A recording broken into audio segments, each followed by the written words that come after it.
Hi, everybody. Listen, thank you for coming. I have to have a script, okay, for every slide. So that's just how it goes in my world. You go, girl. Yeah. Slide number 1, which is what you see. We are so privileged to see all of you today. It is a privilege. It means so much to me and the board that you come, meet new and old friends, and listen to a speaker. Master gardeners are remarkable people. Did you hear that? With varied backgrounds that are dedicated to educating the public throughout Dallas County and beyond. Okay? I want to show you the book I bought when Ricky Linex years ago was a speaker. Ta-da! Okay? This is it. 2015. We still use this at home. Okay, and I'll tell you why.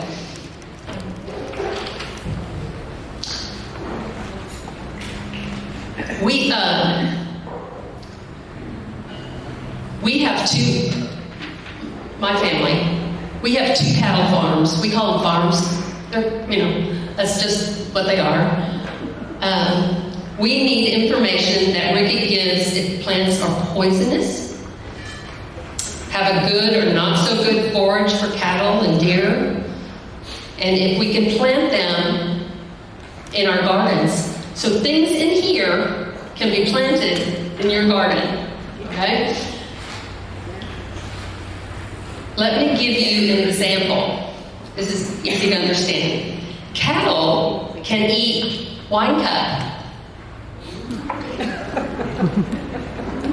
And we can put in our gardens and projects wine cup, okay? So it's all in this book. So thank you, Ricky, very much. Okay. Please welcome to the podium our truly amazing second VP of membership, Janet Lane, who organized this wonderful event. It takes a village, and she does it all by herself, okay? Also, thank you, AgriLife, for the room. It's a great room, right? Okay. Janet will introduce the speaker. Thank you, Sandra. I don't do it by myself. I have a wonderful team, and they're the people that greet you at the door, sign you in, set all the snacks and the signs, and unload the water, and then help me clean up. So it's really a great team, and we couldn't create this environment for all of you without them. So I appreciate them so much. I saw Ricky. How many of you have heard Ricky Linex speak? Okay, great. I was at a meeting in November and heard Ricky speak at a garden club meeting. And I was just thoroughly enchanted by what he had to say and some of his stories. So I asked him if he could come speak to us, and here he is. I think he was scheduled a couple years ago to come speak to us, and the story is the weather got in the way, but it's a secret. We're not going to tell you the real secret. But if Ricky was speaking tomorrow, the weather would have gotten in the way. So we're so glad you're back here, Ricky. And we're really happy to get to hear you speak. Ricky is a wildlife biologist, having retired from the Natural Resources Conservation Service, where he worked for 38 and a half years. Over the previous 18 years, Ricky served 52 counties in north central Texas. He is the author of the book that Sandra just showed you, Rangelands of North Texas, a land user's guide to their identification, value, and management. His assistance to landowners and managers involves mutual education on how to better manage rangelands for sustainable use by livestock and wildlife. Knowing the plants and how to manage them is critical for success as a land steward. And that's what we're here to learn. So please welcome Ricky Linex. Greetings, everyone. Glad to be here. I have to roam around a little bit, so I can't be pinned in up on the stage. We're going to talk about the native plants. Most of these are native. There's a few introduced that are edible. This is that book that you can buy it right over here in Fort Worth at the RIT, Botanical Research Institute of Texas. You can buy it on Amazon. Range Plants of North Central Texas. It's got 324 plants that grow in this area. 160 forbs, 90 something woodies, and 63 grasses. But in addition to the photos, which is 1,450 photos of those 324 plants, it tells you the value, what uses it. Does it feed a deer? Does it feed cows, sheep, goats, quail, turkey, dove? And pollinators, just a little bit on pollinators. I should have put more into it. But I call this my short little 7-year project that I worked on part-time. And I was getting ready to be, I was done with it. I was ready for it to be done. And I should have added more pollinators, but they'll come back. Okay, here we are. So we're going to talk about the native plants. This is a weed to a farmer. Red root pigweed, amaranth. So you realize you are into foraging and edible foods. Amaranths come up a lot in the literature. So this is a native one.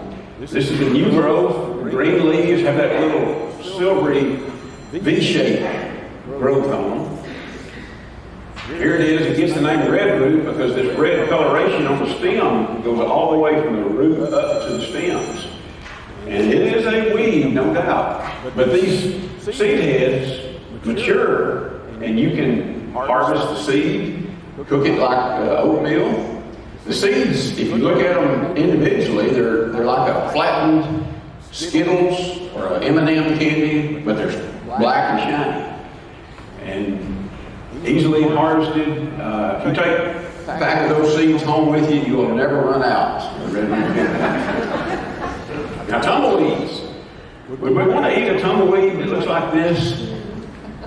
Back up here, during the Dust Bowl in the 1930s, there was a family up in the Panhandle who noticed that when the grass ran out, the cattle would eat young tumbleweeds.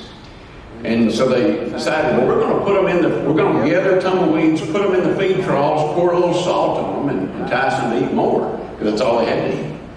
And this lady, Ezra Lowry, she canned tumbleweeds to feed her family. She was a strong homesteader. She was not going to give up on that land, even though the depression and the drought was terrible.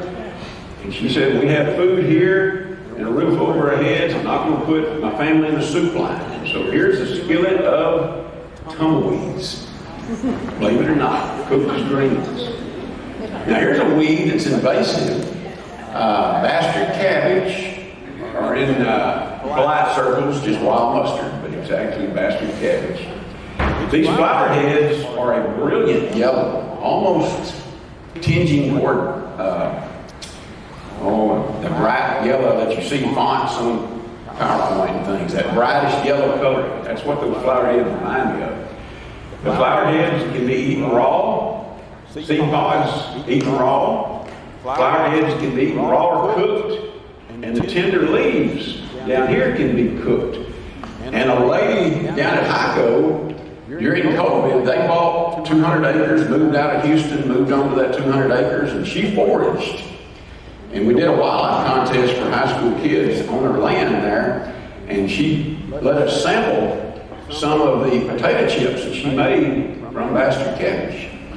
Put the leaves in a dehydrator and cooked them down, and they were okay. I mean, I could almost feel those hairs on the leaves. But it was okay. Now, the problem with bastard cabbage, it grows about the same time as wheat, and matures about the same time as wheat does. So this is a field of wheat, but here are some strips of the bastard cabbage. Here's the seed. The seeds, these seeds are inside of this. This is kind of like the husk around it. When the combine goes across that wheat, it separates the wheat and throws the shaft out the back. But since that's nearly the same size as a kernel of wheat, it stays in the combine.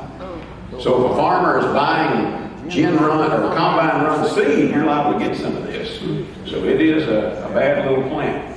How about this one? You walk through it in the spring, catches on your feet. Bed straw, one of many cleavers. And the cleavers can be eaten. Nearly all of these can be eaten as greens. This one can be eaten raw or as greens. You can have your revenge on it for being in the way all the time, walking through the alley. So they'll start growing here before long. Buffalo gourd, also called stink gourd. And I'll show you the vine in a minute where you might recognize it, but this flower is a beautiful flower. I'm not recommending it for your garden though, because of that connotation of stink gourd. But here's the flower developing the fruit. Looks like a watermelon. The flowers can be eaten raw, fry them up like a fritter. The seeds inside of here, when they ripen, can be boiled or roasted. Here's the vines, and you might recognize that plant now. Here's that fruit, and by the time it gets into late summer, that's turned a straw yellow color. And it's about the diameter of a tennis ball. Now, the root on this one is as big as your leg. You can dig one of these up and boil it, cut it into chunks, boil it, bake it, and it is edible. Bull nettle. Familiar with this one? You like this one?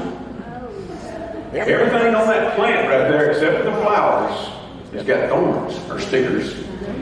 And if you bump into it, you know what the cure is? Country boy Bobby cure here. You got to pee on that wound. And it will stop the stinging. So this is the root of bull nettle. Oh my God. And the buffalo gourd root is very similar in size. The fruit, after those flowers are pollinated, it forms a capsule. It's got three seeds. And you can kind of see a line down that seed right there. That's where those seeds are in the pod tied. When the pod gets dry enough, it blows open, kind of the way bluebottles are spread. So it's throwing that seed away from the parent plant to give it room to grow. These can be eaten. Put them in the oven and toast them, and they're edible. Cattails. This is probably the least favorite thing we want to be eating. I see some cattails, I think, down there. Nearly any shallow water area can grow a cattail. The rhizomes down here can be dug in the winter, roasted, baked, peel them and eat them. Water quality is important, though, if you're trying to eat cattails, because you don't want nasty looking water where their cattails are. The new tips of rhizomes can be steamed. The female flower can be eaten like corn on the cob. And if you're catfishing and your catfish dough bait has gotten too much water in it, you can take that seed head right there and crumble it up in your catfish bait, and it'll thicken it, like putting flour in the gravy. So there's what it would look like as it's cleaned up. Chickweed. Y'all see this one? Look where it's growing, right beside a house. It's a weed. These leaves can be raw or boiled, and the whole plant can be eaten. Here's the flower. There's a pretty thick area. Look, how many flower petals are there right there? Can you tell? 10. 10? I thought there was 10 too, but it's actually 5 because they're fused at the bottom. But look at the hairs on these. You know, steam them good or make greens out of them. Chili pekin, or chili tapine, however you want to say it. Hot peppers. Hotter than a jalapeno. Way hotter. It's native in South Texas. In South Texas, they don't usually even go dormant. They produce year-round. They will grow up here. They die back in the winter, and then kind of like Johnson grass, then they shoot up new growth in the spring. So there's the flower, fruit. And they tend to make, as long as there's adequate moisture, they'll make fruit all summer long. The only year we've got some plants in our backyard. The only year they didn't flower during the summer was in 2011, during that drought year. It didn't water any. But by about October, we got a little rain and it started flowering and made a few peppers right before frost. Curly dock. This is another weed. These leaves, eat raw when they're young like this, or boil them, make greens. Here's the plant. You can eat that stem as well, peel it, eat it raw or cook it. And then here are the mature seeds. And that's what you can make your oatmeal out of. Or who was that old guy, Will Gibbons? Remember him? Grape nuts. Grape nuts. But you know how he died? Choked on a Big Mac. I heard he chewed himself to death. Dandelions. Everybody's got them. I think it was Ralph Waldo Emerson said, what is a weed but a plant whose value is not yet known? So if we go back, look at what the young leaves, eaten raw or in salads, the roots roasted, crushed in coffee, boiled and eaten. Especially back, in the Civil War and Depression era times when coffee was hard to come by, people tried boiling a lot of things to get something that would drink similar to coffee. So somebody tried the roots of this one. Devil's Claw. This was in 2012. 2011, out by Albany, this field was very overgrazed. Then it rained in 2012 a little bit and germinated the devil's claws. Those seeds were already in the soil, waiting for the right opportunity. A low competition from the vegetation and moisture, and there they are. You can eat the pods. The young pods, you can boil them like okra. Mature pods split apart to reveal the black wrinkled seeds, and you can eat these raw. Just pull this apart, and the seeds will spill out. And they taste a little like a peanut. And people used to take these, and they would glue two of them together, claws down on one and claws up on the other one, and they call it a Texas mosquito. Now here's a common weed. You can probably find it out around here. There's two phyllories in Texas. This one is native. Texas phyllory. Notice the leaves. They're broad, they're low, but they're not deeply cut, and they've got red veins.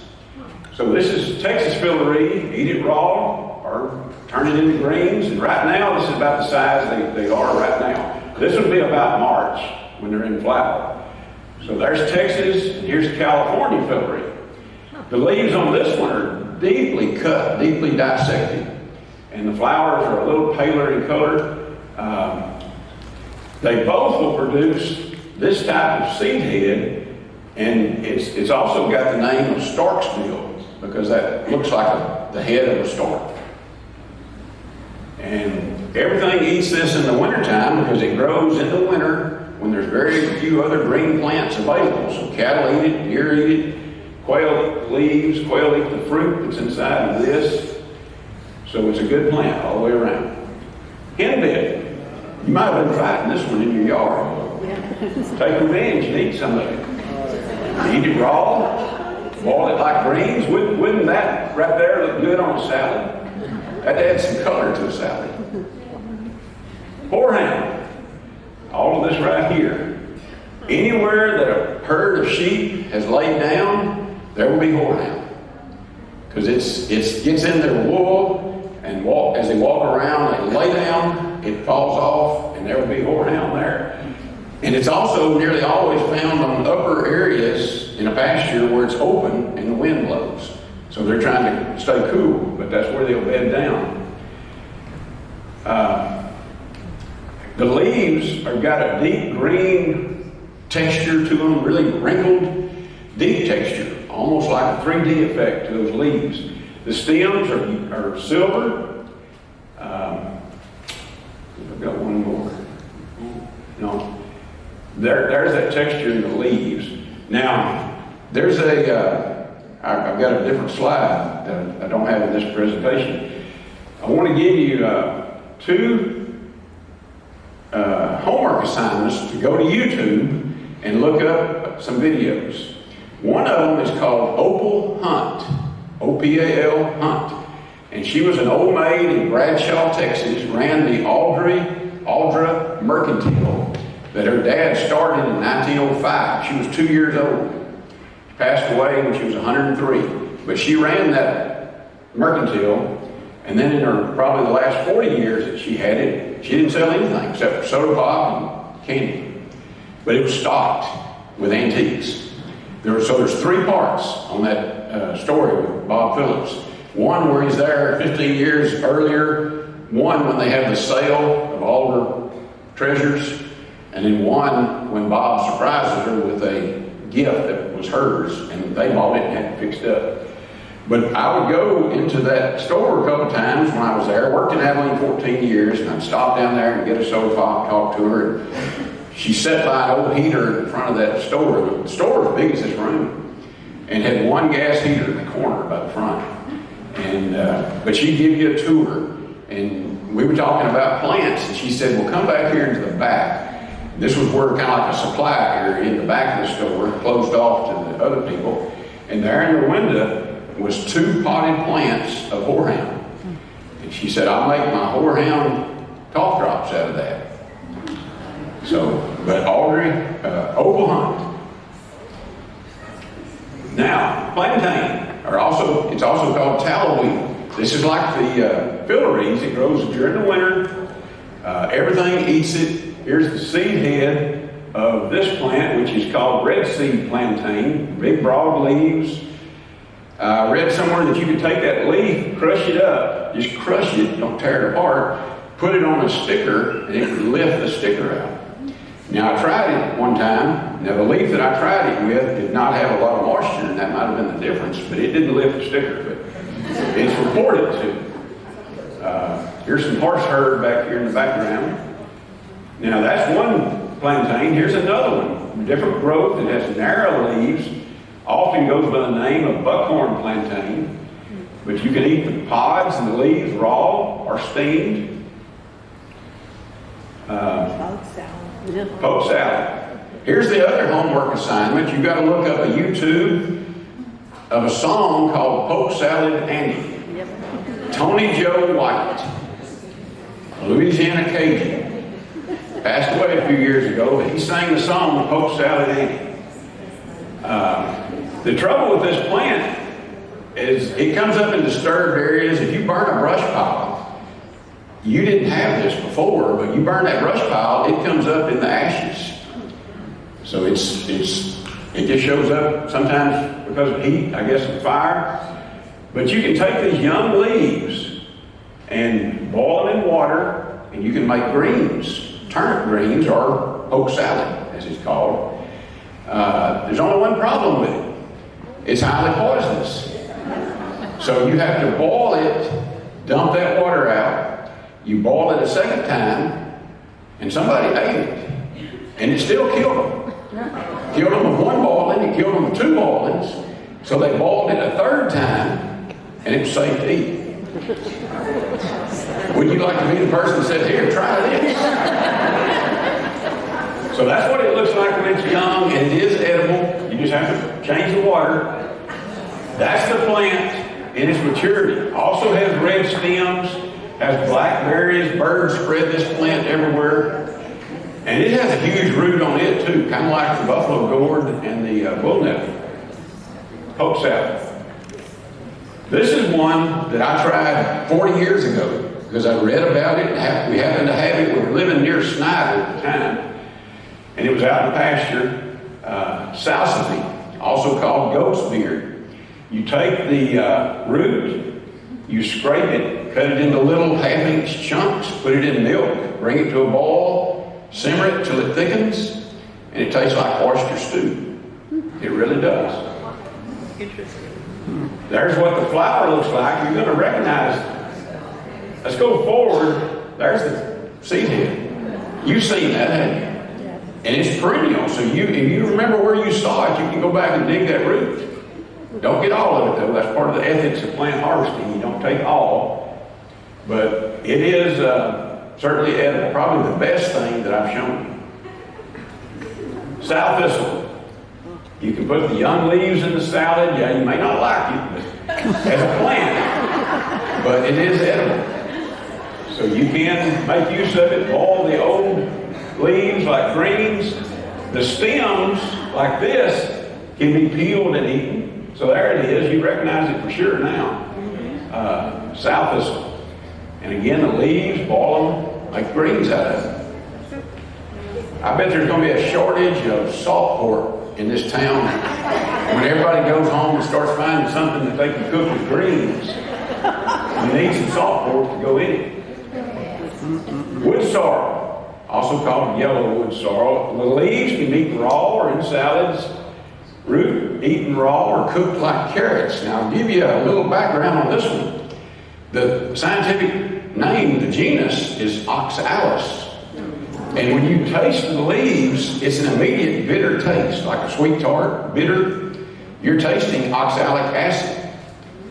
So that's where they named it Oxalis. Yellow flowers. The fruit looks like an okra pod when it's about 1 inch long. All of that's edible. You don't want to eat a whole lot of it, though. That oxalic acid could give you upset stomach. But you can put it on a salad.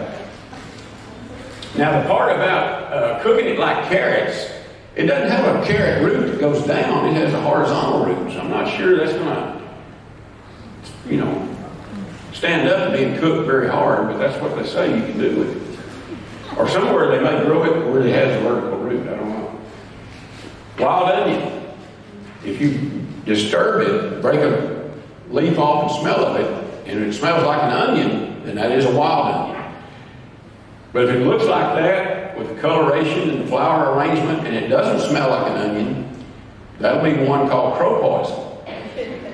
That'll be enough said right there. But the wild onion is safe to eat. And it's got a definite onion bulb at the bottom. So you can put that in your salad or in your dressing or whatever you want to cook. Wine cup. Wine cup was mentioned earlier. The leaves, cooked like greens. Here's the flower. And then here's the root. Native Americans dug it up and threw it in the fire. And, basically they were cooking it like a sweet potato. And ate it that way. But wine cup are pretty hard to find out in the wild, so I've never tried that. I didn't want to dig one up and waste it.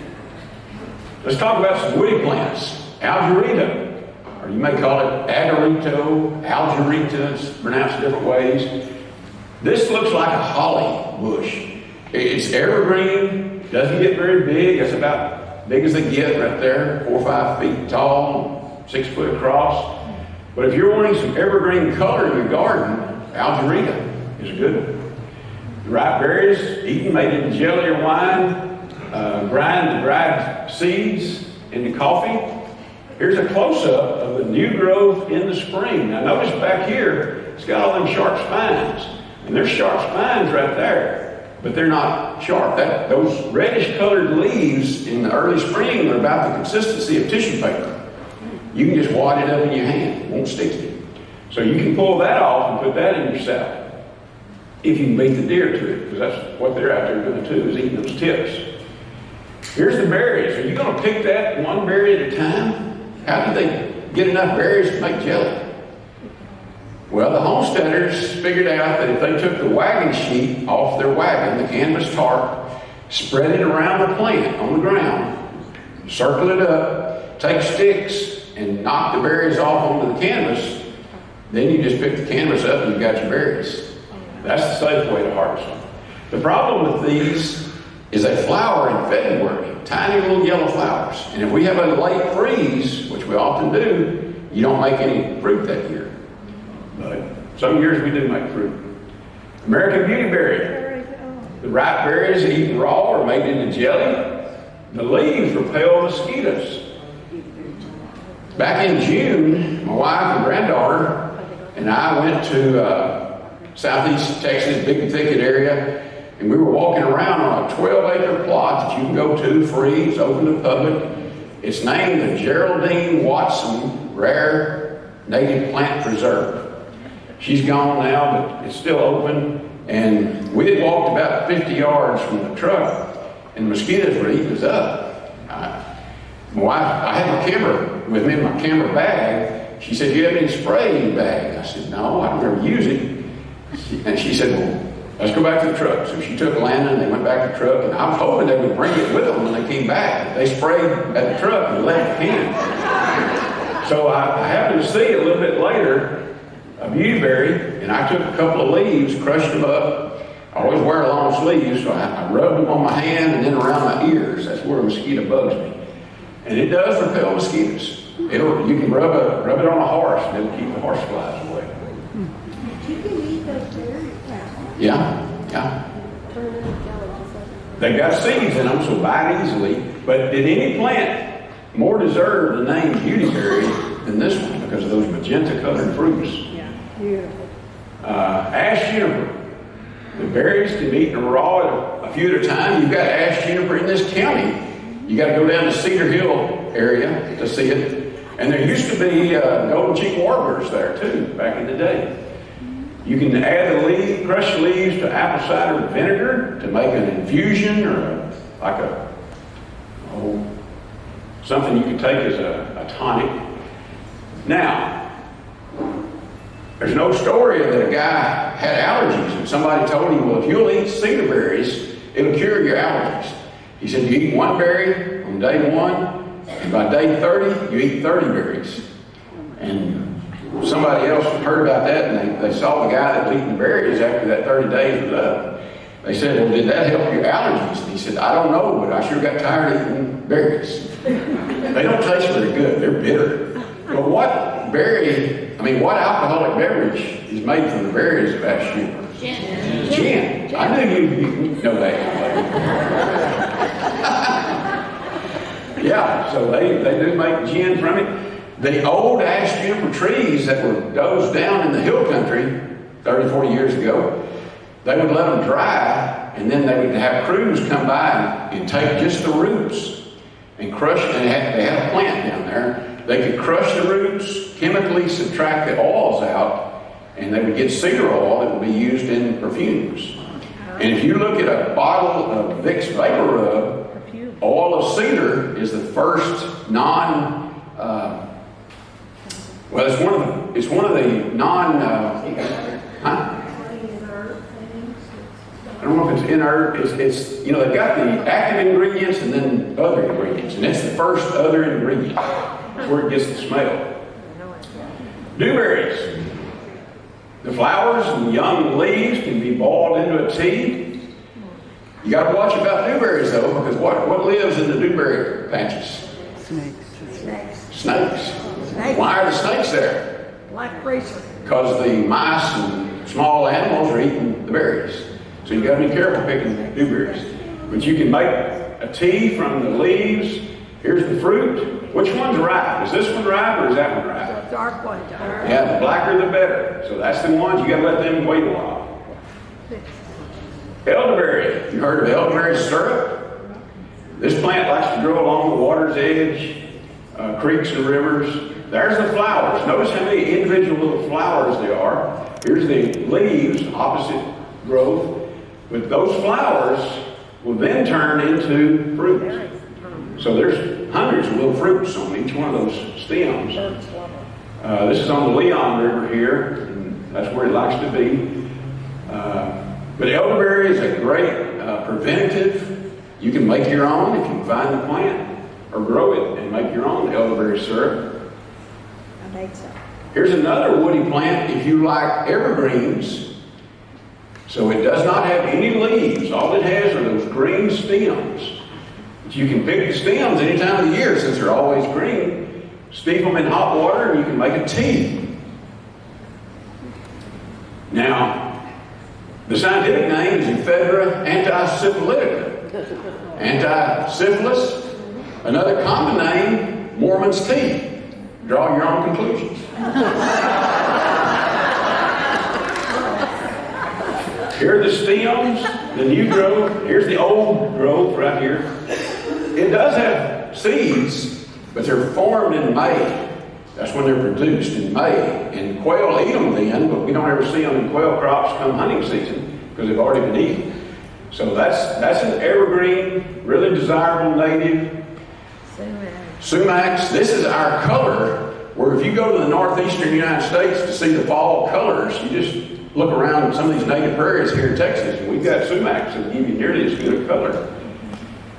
Now the berries on this plant, when they're fresh, like of this year, you can gather those berries up and steep them in water and put a little sugar with it, and it makes a tart drink. There weren't a lot of lemon trees when the early settlers came here, so they couldn't make lemonade, but they figured out that they could make sumac-ade with that tart taste of that berry. But you don't want to use something that's 7 or 8 months old. It needs to be within a couple of months old for it to be tasty. A lot of different grapes that grow in our part of the world here. You can eat them raw or condense them into juice. My mother's 95, and she says when they were young and on the farm, they would gather the grapes and put them into a big crock jar, kind of like a, what do you call it, coleslaw or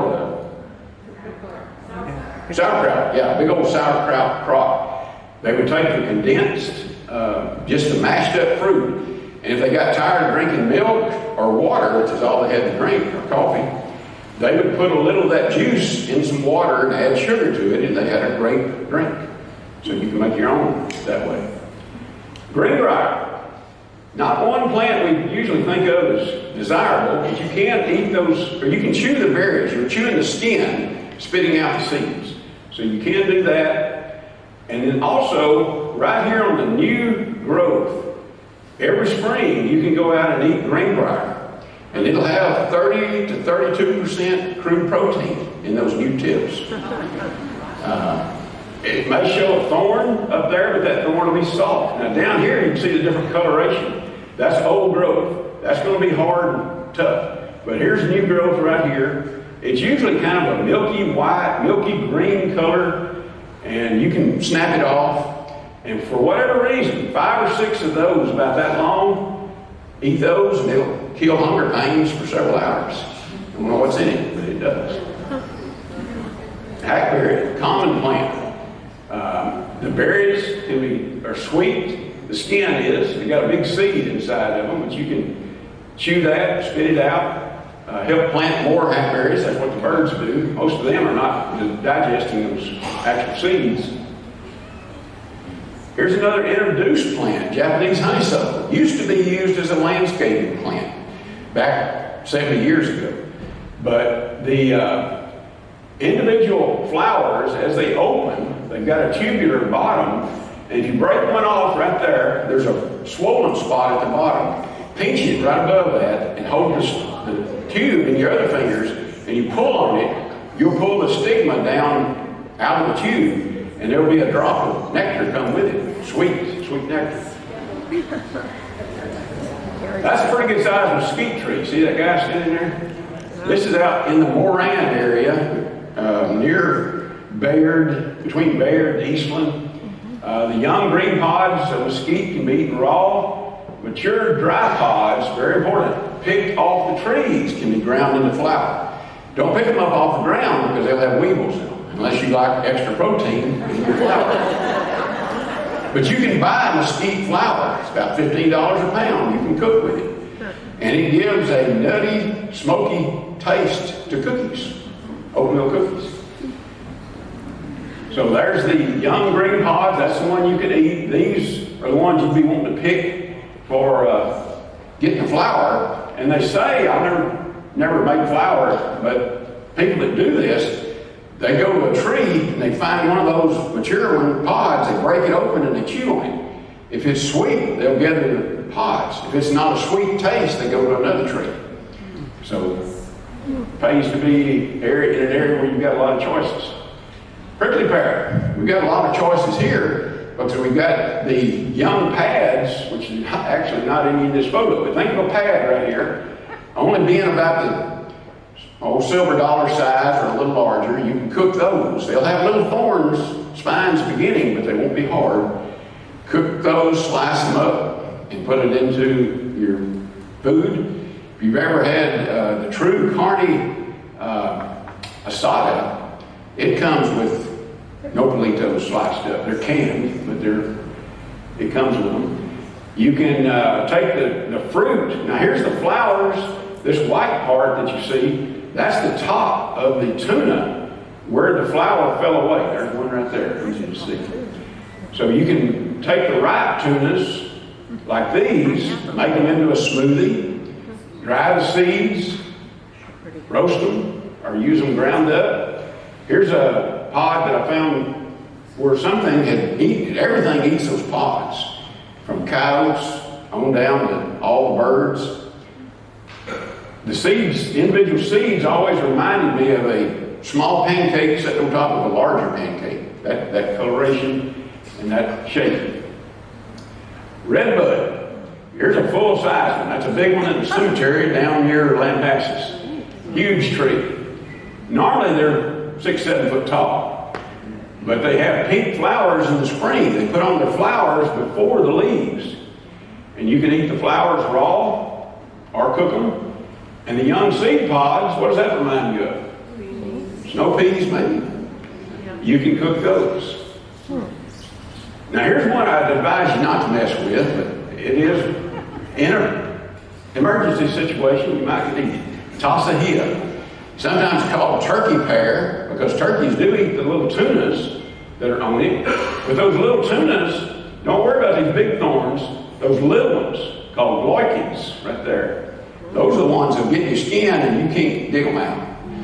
You got to peel the skin off, and the thorn's still there. Let the skin grow back. Peel the skin off again, and the third time you do it, you can probably get that little gloikid out. I don't recommend it, but it's there as a food if you have to. I would rather try to do the prickly pear. It has gloikids on the outside of those tunas, but you get a lot more flesh to eat. Texas persimmon, beautiful tree. It's native in the hill country. The bark is very similar to crepe myrtle. There's the bark right there.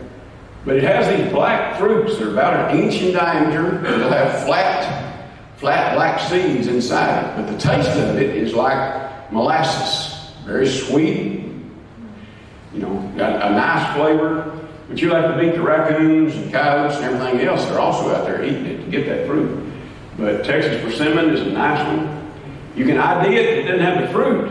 The leaves have a rounded downward edge. The very margin of the leaf is kind of like an upside down cowboy hat. It rolls under. Wild plum. Everybody eats wild plum. This is a sand plum or wild plum. There's also one called Mexican plum. That's an individual tree. It doesn't root sprout the way this does. So if you ever see one that's a tree with fruit on it, they're going to be a lot more tart than the wild plum here. But they are edible and can be made into jelly. So there's the unripe fruit. This one's good. This one needs a little more time. They can be eaten raw or dried. Make fruit jerky, fruit leather out of them. Yucca. The white flowers can be eaten raw or cooked. And if you got cattle and there's yucca in the pasture across the fence, you're going to open the gate and let them go in there, they will run from one yucca plant to another eating those flowers. And deer will eat them, but you can eat them raw or cook them like fritters. The leaves that poke you when you walk through them, that's because there's a spine on the end of that. But you can also make cordage. What is cordage? Survivalists always need something to tie together, lashing. So cordage is available. Just cut that leaf off at the base, soak it in water 2 or 3 days to soften it up, helps dissolve away what you're not after.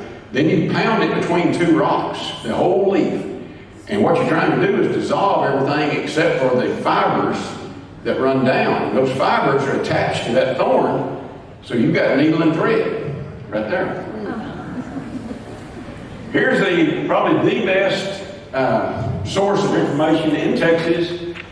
This guy's name is Mark Merriweather. He's a chemist by training, and he lives in Houston. He does put on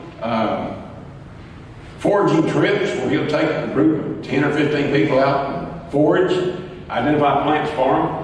And on his website, he's got probably, here's where it starts, edible or medicinal wild plants.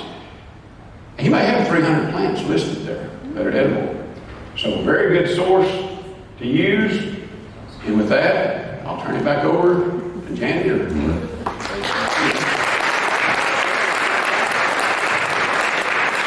First. How did you research this book? I know you worked on it for many, many years. Were they like primary sources in the forms of written materials? Did you do oral interviews with people? Did you cook a bunch of the stuff and taste it yourself? All right, so how did I research for the book, The Range Plants of North Central Texas? I pulled a lot of information from other published books. Some of the values are just what I've learned through the years. You know, if a cow does eat it or doesn't eat it or deer eats it, whatever. Most of it, I'd say, is just good information from other good sources, but it's applying it to North Central Texas. So, Another small question. Do you infer that if the leaves are edible, that the flowers are also edible, or not always? I don't know if we can say if the leaves are edible, that the flowers are also edible. Everything is edible one time. So research is critical. That's where I just leave that.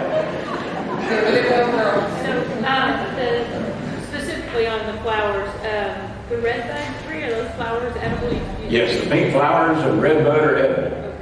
All right, so if you're worried about harvesting dandelions that might have had fertilizer applied, I might suggest going to the alley where no fertilizer is in, and going to a prairie and harvest it there. I don't know how long it will take. You know, you have to fertilize more than once to keep grass really good, so maybe it goes out pretty fast. The plants use up the nutrients pretty quick. May not be a great answer, but that's the best I've got. Any others? Well, thank you all for having me. I appreciate the opportunity to visit with you. Wasn't that wonderful? I learned so much. Thanks to Ricky. My grandmother, I don't know about yours, my grandmother went out and picked dandelions, leaves. She never told us what we were eating, but they were pretty good, you know?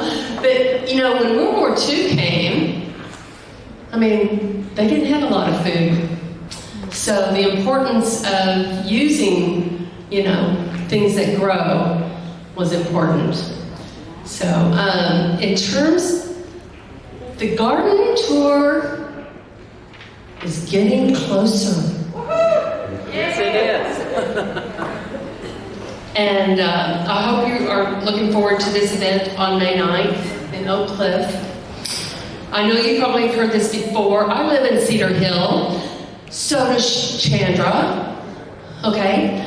That means that I live 20 minutes away. I don't have to come clear up a long way.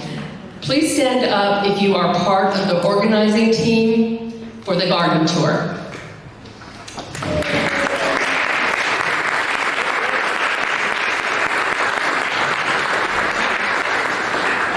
Thank you, they do so much.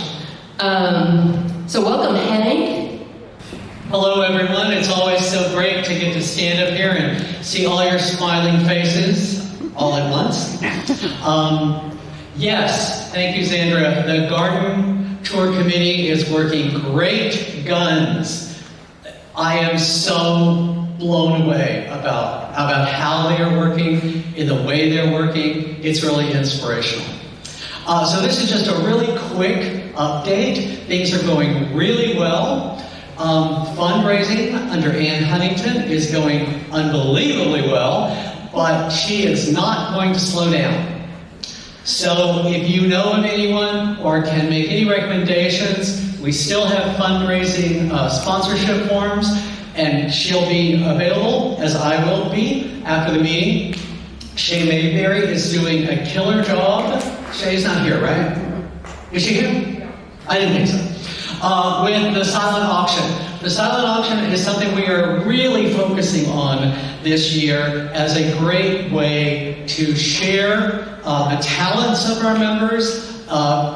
So many of you have just amazing other things you do creatively in your life other than gardening. Quilt making, painting, all kinds of stuff. Historically, these are the items that are really, really big sellers to our ticket holders and other people who are interested in our tour.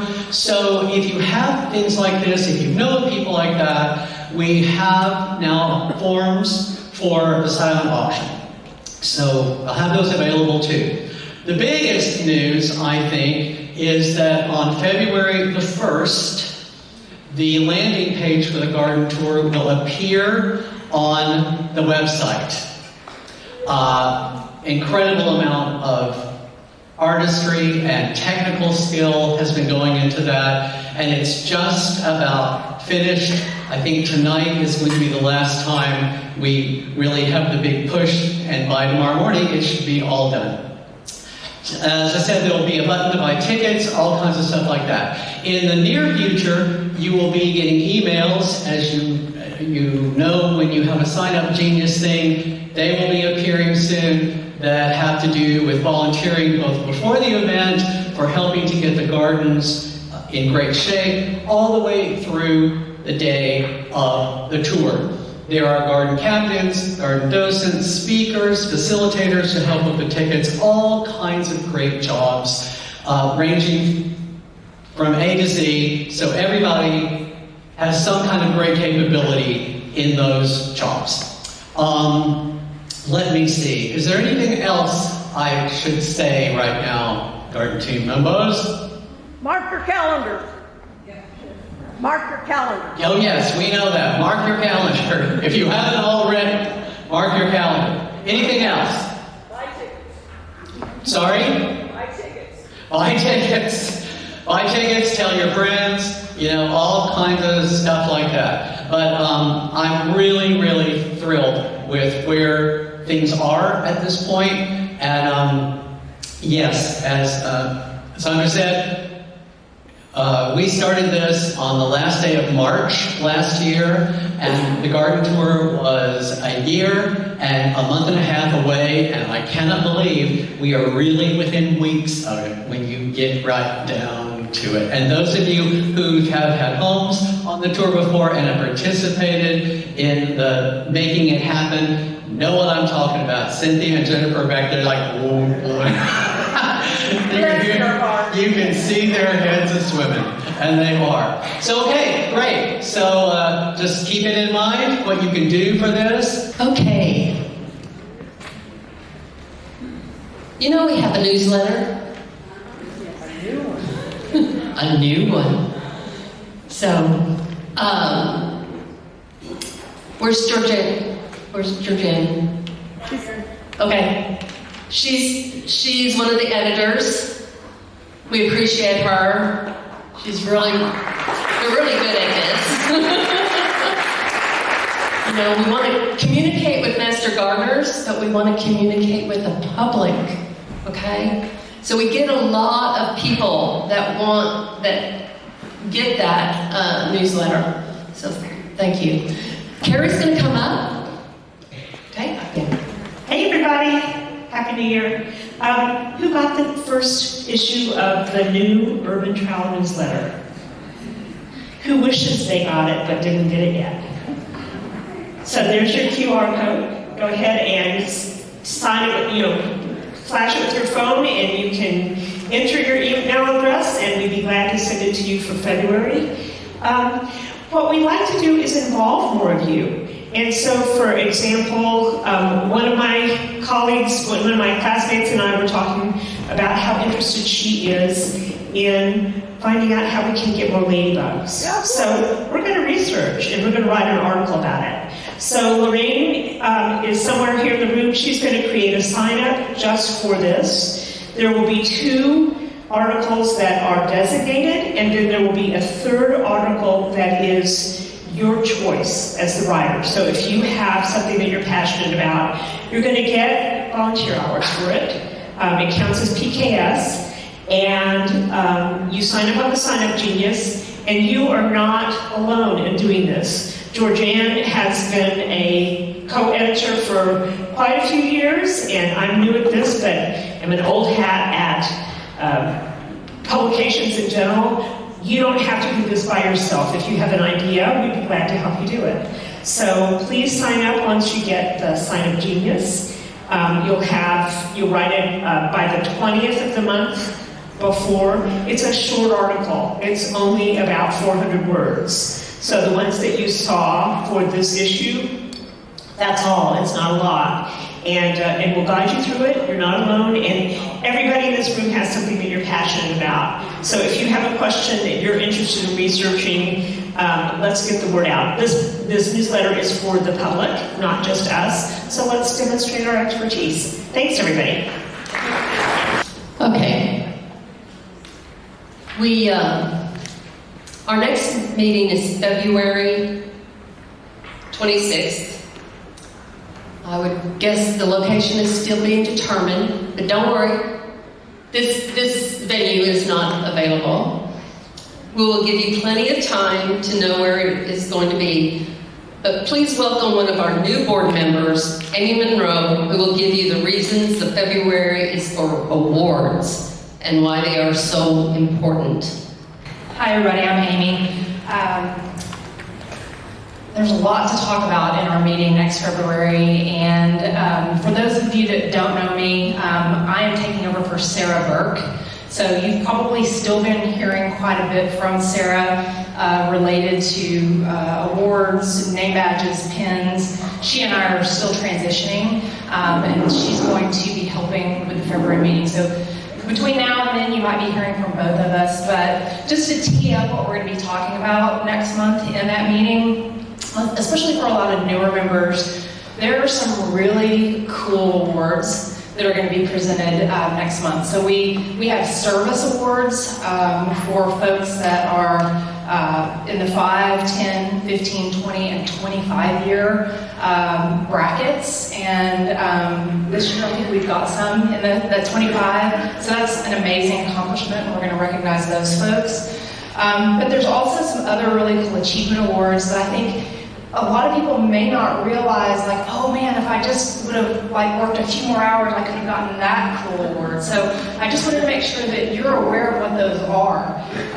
So I think most people are familiar with gold stars, and that's folks that have earned 100 hours a year. We have a lot of those this year, but there are going to be bronze state pin winners, or pin recipients, and that's 250 hours. There's silver state pin recipients, that's 500. Gold state, which is 1,000, and then we move into trowel pins, which is 2,500. Rose pin recipients in the 5,000 hours. Watering can pin recipients, which is 7,500. Wheelbarrow, 10,000. Butterfly pin recipients for 15,000 hours, and bee recipients that will be recognized for 20,000 hours. And we actually are going to have some of those people this year, which is just a huge accomplishment. Also, a couple of the other special categories, we have the Gardening Glove Pin Award, and that's our top 12 volunteer hour contributors that are going to be recognized. And then finally, well, actually 2 other awards. Shooting Star, which is a huge award. That's going to be an award that Zondra will present at her discretion for outstanding contributions to the Dallas County Master Gardener Association. And then this year we're going to actually have a special recognition for emeritus. So a longtime member will be recognized. So there's a lot of cool things. I think we're going to have some leadership recognition, board, class captains. So it's just going to be a really fun day, and we hope that you'll all come out.